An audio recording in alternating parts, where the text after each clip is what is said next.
Hello everyone, and welcome to SUNUP. I'm Lyndall Stout.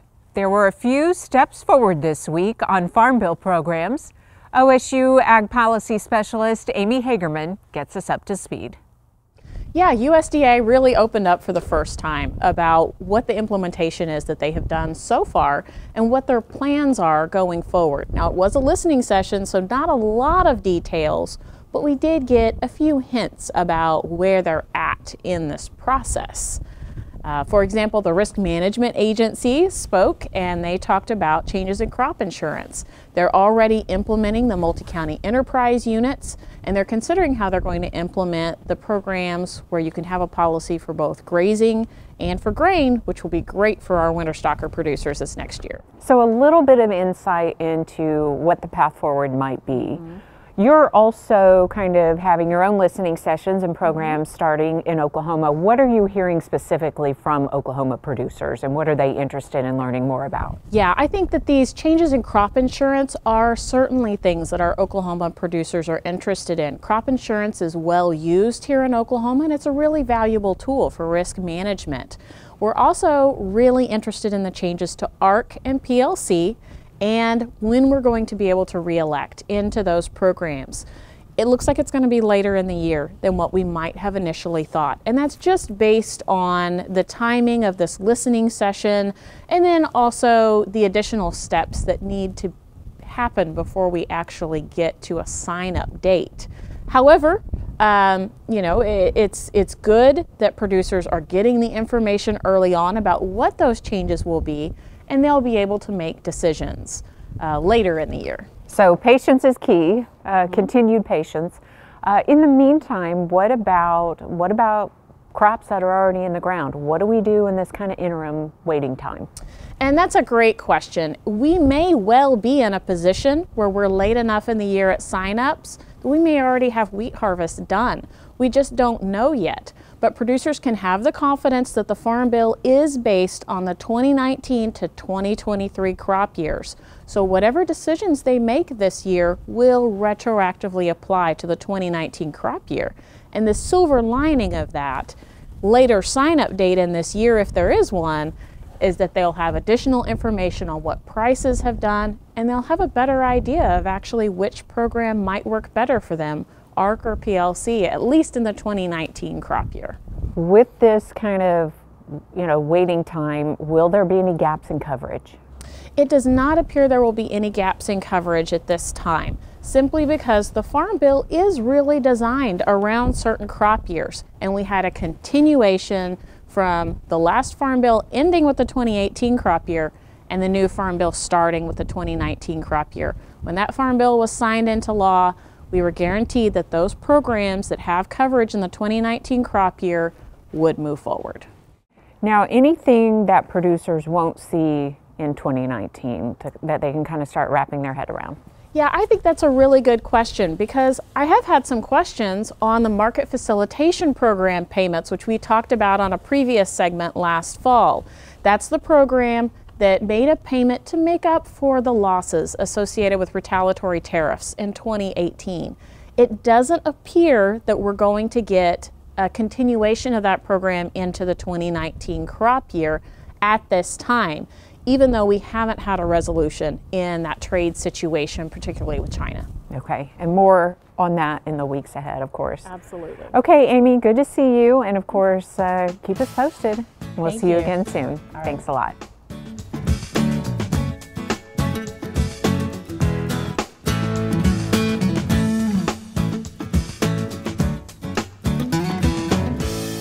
Well, it's your typical Oklahoma weather, 60 degrees one day and freezing the next. And Derrell, a lot of the Midwest is like this. So what kind of impacts is this having on the cattle markets? You know, we've had a lot of bad weather. We've got some very deep snow, blizzard conditions in a lot of areas farther north of Oklahoma. And, it is having an impact on cattle and beef markets. Box beef prices have been strong in part because we're, in the short term here squeezing supplies a little bit. The cattle that are coming to slaughter are coming in lighter weight. Cattle obviously are not, as productive in this kind of weather, and in many cases we're delaying finishing those cattle, or in some cases we simply just can't get those cattle to market. So it's having a short-term squeeze on supplies, and actually boosting prices a little bit for the time being. But we'll see impacts of this that stretch on for several weeks as a result of this. So what's the feedlot situation in this type of weather? Well, from a management standpoint, feedlots have obviously lots of challenges right now. In some cases, again, literally just keeping the cattle from being buried in snow. So we will probably be hearing about some additional death loss. I haven't heard much yet as a result of this latest set of snows, but it'll be coming. But more importantly, again, productivity goes down, feed requirements, nutritional requirements go up. So there's just lots of challenges, and there's some lost production here that will never be recouped. It's just gone when you have to survive these situations. In Oklahoma, we have these days where it's 60 degrees and then it's freezing. How does that affect the Oklahoma producer? Well, it is a real challenge. At the cow-calf level out in the country or stocker cattle, again, nutritional requirements are higher. The up and down is a real challenge. It's hard on cattle health and productivity. Cattle go off feed when they make a change. So there's just lots of management challenges. Some producers are dealing with a lot of mud in many cases. That's creating lots of challenges. As well, just getting around and doing what you need to do. We have some producers right now that have some big cattle that need to come out of the country, but they literally can't get them out right now. So, and in other cases, we're worried about having enough hay and other feed resources to take care of cattle in this kind of weather. So moving on to wheat pasture, what's the wheat pasture situation looking like? It's late February now, and so it's time to be thinking about moving those cattle off. We've had some reports from the agronomists that some of the wheat in southern Oklahoma is at first hollow stem stage. So obviously producers need to be monitoring that wheat. It'll be moving forward as farther north across Oklahoma. Again, we've got wet, sloppy conditions. There's some real challenges, so producers have to sort of think about what they're going to do with these cattle and figure out a place to do them if they intend to pull off in time to harvest that wheat. All right, thanks, Derrell. Derrell Peel, Livestock Marketing Specialist here at Oklahoma State University.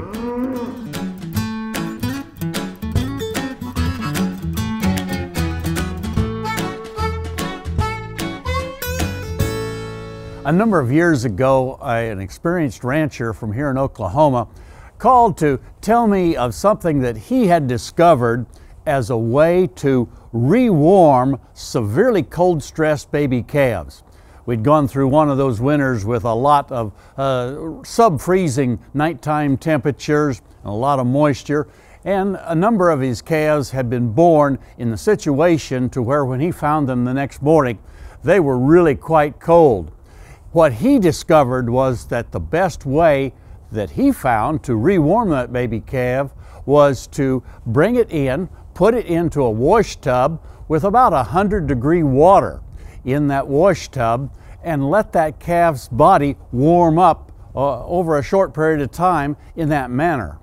Well, nothing for me to do but to look into the scientific literature to see if there's any real evidence that this might be a method that we should consider. Actually, published back in 1988, some Canadian scientists did an experiment looking at different ways of rewarming cold-stressed or hypothermic baby calves up in Canada. And they used that warm water bath as one of the ways that they rewarmed those calves. The other method that they used was to wrap the calf in a thermal blanket and put it under a heat lamp. They kept track of the time that it took that baby calf that had been previously cold stressed. In fact, its body temperature was clear down to 86 degrees. They kept track of the amount of time it took for that calf to rewarm up to normal, which in a baby calf is about 103. For those calves that they put in that warm water bath, again, I'm talking about a bath that's about 100-degree temperature water, it took those calves right at an hour to return to normal body temperature. Those that they put in under a thermal blanket with a heat lamp close by, it took those calves an hour and a half, 30 minutes longer. Now, the time frame is important, as we know, and we've talked about before. We want to get those calves going, vigorous, and get some colostrum in them as soon as possible. but also these scientists noted that the amount of energy that was expended by those calves to get their body temperature back to normal was quite different between the two groups. In other words, those calves that were rewarmed in that water bath, they actually were more vigorous and more willing to get up and be ready to nurse the mother than were the calves that had been warmed up under the heat lamp over a longer period of time. If you happen to go out and observe and find a baby calf in a morning time after a really cold night, and that calf is very, very sluggish, and you think that body temperature may be way below normal, then that warm water bath is an item that you might want to consider in order to get that calf back to being vigorous as soon as possible. Remember, of course, you've got to keep the head above water. You don't want to drown the calf that you're trying to save. And remember, saving that one calf might be worth another $750 by the time that he's weaned the following fall. Hey, we look forward to visiting with you again next week on SUNUP's Cow-Calf Corner. Talking horses now, and the conversation with two OSU equine experts about saddle pads and other tack and ways to ensure a great fit.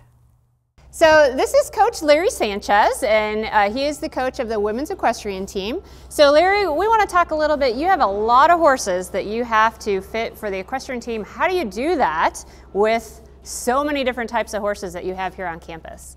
Well, the nature of our program is that the girls will ride different horses every day when they come out. Sure. And then we have an inventory of saddles that have to be pretty universal for the different sizes and the different fits that we need to try and manage. And so as I buy a saddle, I try to find one that has enough room through the bars so that it doesn't pinch the horse's shoulders. If you have a little bit of room, you can make some adjustments with the saddle pads to have a more appropriate fit.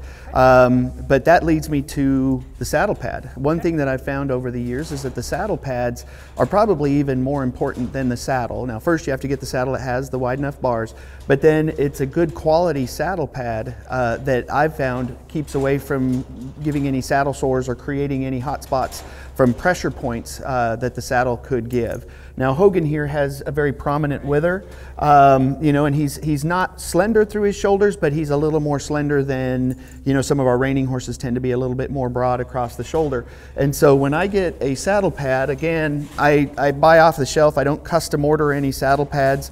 I try not to get any that have padding right here where it would meet their shoulders, as I would rather them have a little more room than extra pressure points in those parts.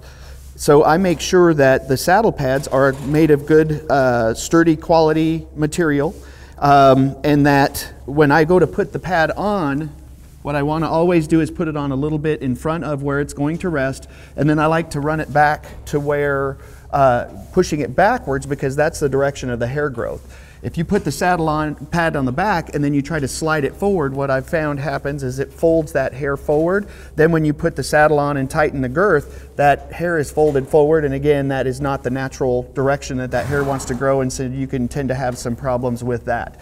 So I'll always stick the saddle pad on a little forward. It doesn't have to be midway up his neck, but a little bit in front of the wither, and then I slide it back to the proper position where it needs to be. So I know a lot of people look for saddle pads that maybe have that extra padding. The way I always heard about it, well, if your shoes are too tight and you wear extra thick socks to make it better, that's not making it better. Right. So really looking for a saddle that fits correctly first, and then just a good pad, good all-around pad is probably more important. And we've had a lot of success. We have many different sizes of horses, and like Hogan is one of our taller horsemanship horses, and he has a very prominent wither, like I said earlier. And I haven't had any issues. As you can see, there's no white spots where there's been, you know, hot points or pressure points over the years.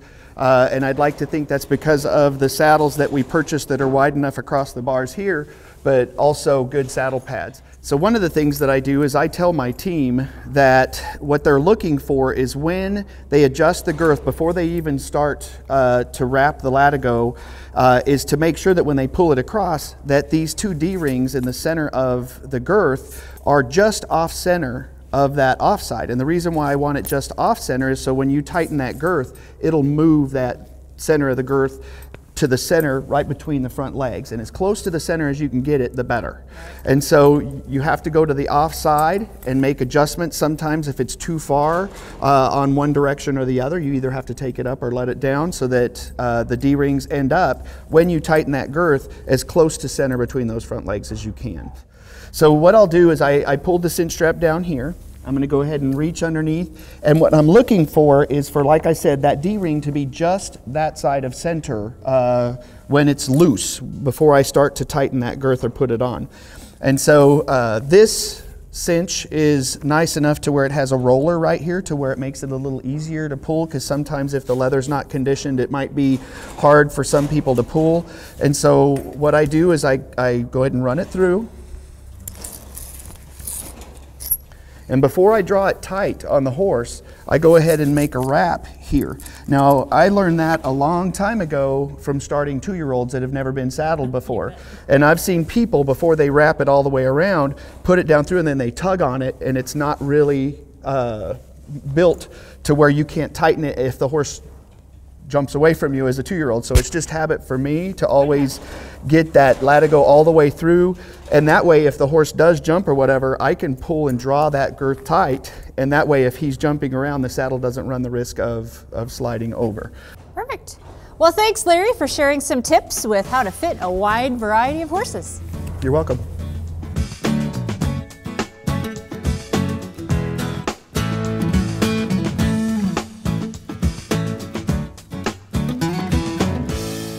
Kim Anderson, our crop marketing specialist, joins us now. Kim, I understand wheat prices have fallen 70 cents. The big question, why didn't you see this coming? Well, I'm dead serious about this. Anybody that says they can predict prices is lying through their teeth. Now, one reason I think the market didn't see this coming is because of lack of information. The government shut down. We didn't have the commitments of traders. We didn't have key export information, and we're just now catching up on that information. And as it comes in, it was mostly negative, and I think that's why prices fall. Now, a good example of that is, say, in the corn market. The traders liquidated or sold 124,000 contracts and nobody knew it. Or if you look at what's going on in the export markets. But the key is that for Oklahoma wheat producers, it really doesn't matter because 90% of our wheat's already been sold. What is the market blaming the price decline on then? Well, one, it's that lack of information. But two, I think the crop conditions report came out. The 7-state, Colorado, Kansas, Montana, Nebraska, Oklahoma, South Dakota, and Texas, if you look at the wheat conditions in those states, good to excellent, 19 versus 18. 45% of this year's crop is in good to excellent, last year's 22%. If you look at poor to very poor, 7% this year is poor to very poor. Last year it was 31%, so we got a lot better condition for the crop. There is a long-range 90-day weather forecast. If you look at that, they're predicting average temperature, slightly above average moisture. We got good crop conditions plus moisture and temperature. That means our yields will probably be significantly higher. Then you can look at the export demand. Now, export demand, if you look at it, it's running about, for hard red winter wheat, about 15% behind last year. USDA is predicting a 14% decline, so that's right in line. But I think the market's afraid that with India, with the record crop coming on, and they just increased that by 2%, by the way, that there's going to be wheat on the market between now and harvest, and that's going to take part of our export demand, and that's why prices are going down, I believe. Well, should Oklahoma producers be looking at alternatives to harvesting wheat then? Oh, I think they've always got to look at harvesting, especially if you're looking at a forward contract price of around $4.43. What producers can control are their land, labor, management and capital. That's what they can control. They can't control prices. So I think they've always got to look at production alternatives to see where they can generate the most profit from those assets they can control. Well, then what bench prices should producers use in their calculations? Well, one that I think is relatively good to use is what can you forward contract it for at harvest. If you look at wheat, like we said, it's a 15 under basis July contract, $4.43. Of course, lower in southern Oklahoma, maybe a little higher around the Enid area. Corn are minus 20 cents off that Dees contract, $3.73. Sorghum a minus 35 basis, $3.58. Soybeans a minus 90. $8.58. Cotton, the futures contracts it at 73 cents, so probably 71 or 2 in Oklahoma. And canola, $5.89. Okay, great information, Kim. We'll see you next week. Thanks a lot.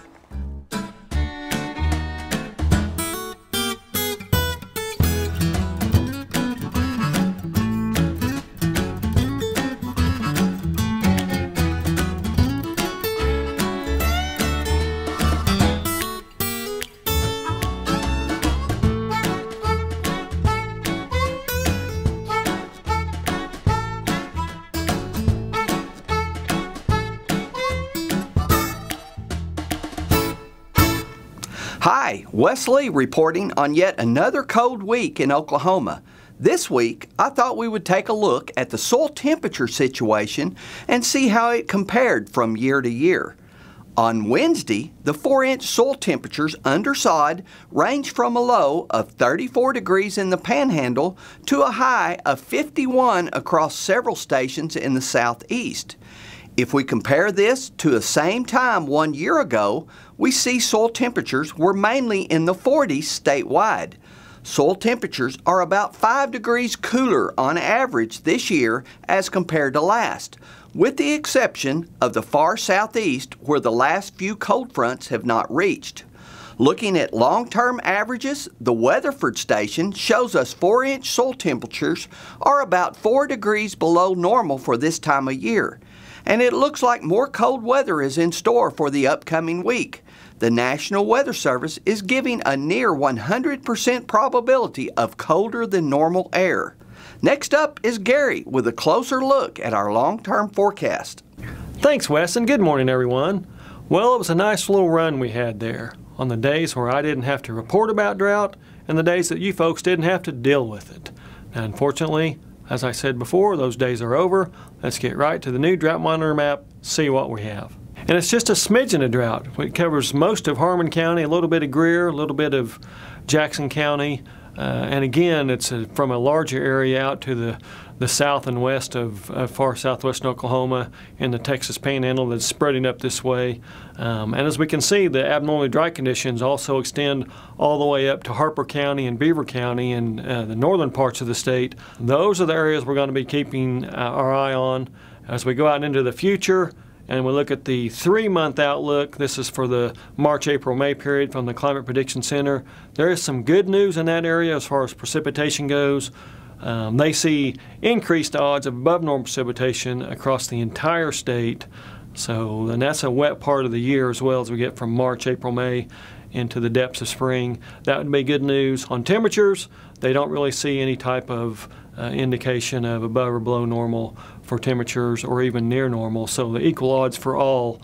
But the precipitation outlook, that shows the good news that we have coming up for spring, if it indeed comes true. So with those outlooks, the increased odds of above normal precipitation, and the fact that the drought's not too bad across most of the state right now, the seasonal drought outlook does not see further drought development from the current period at least through the end of May, so that would be good news. Maybe curtail some of this bad news that we're getting recently, and with the increased precipitation amounts, maybe knock some of that drought out and keep us free through much of spring. And that's one of the keys, is we are just now leaving the driest part of the year and we're starting to enter the wettest part of the year.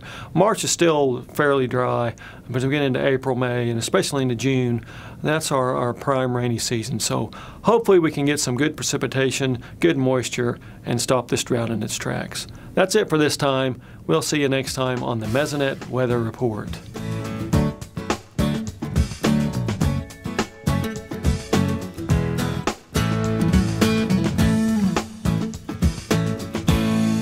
In terms of fertilizer sales, phosphorus fertilizers are our second highest fertilizer nutrient sold next to nitrogen.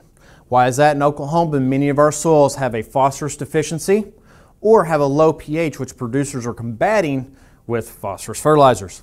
So as we talk about phosphorus fertilizers, we need to go through the sources, understand why and where we would choose one source over another. The first source we're going to talk about is a fairly unused source in Oklahoma, but still very important. I use triple superphosphate TSP for all my research in Oklahoma when I'm looking at phosphorus. TSP only contains phosphorus. It has 0 nitrogen, 46% phosphorus, and 0 potash.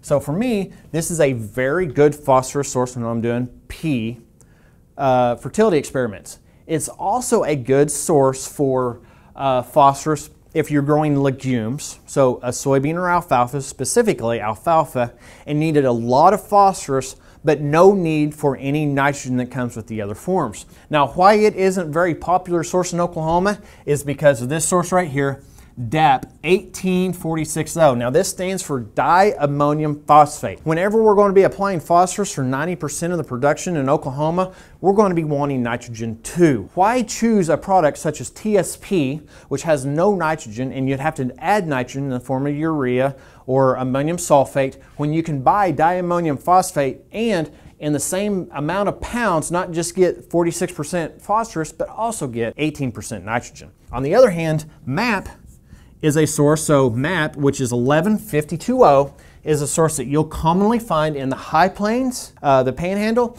and down in the southwestern cotton production. Why? One, it has a higher amount of phosphorus, and both those areas are cotton and corn production, which have a higher demand for phosphorus. So we'll commonly see DAP in small grains and wheat, and we'll see MAP, monoammonium phosphate, in our row crop production regions where they may be strip tilling it in or broadcasting it on in front of the planter.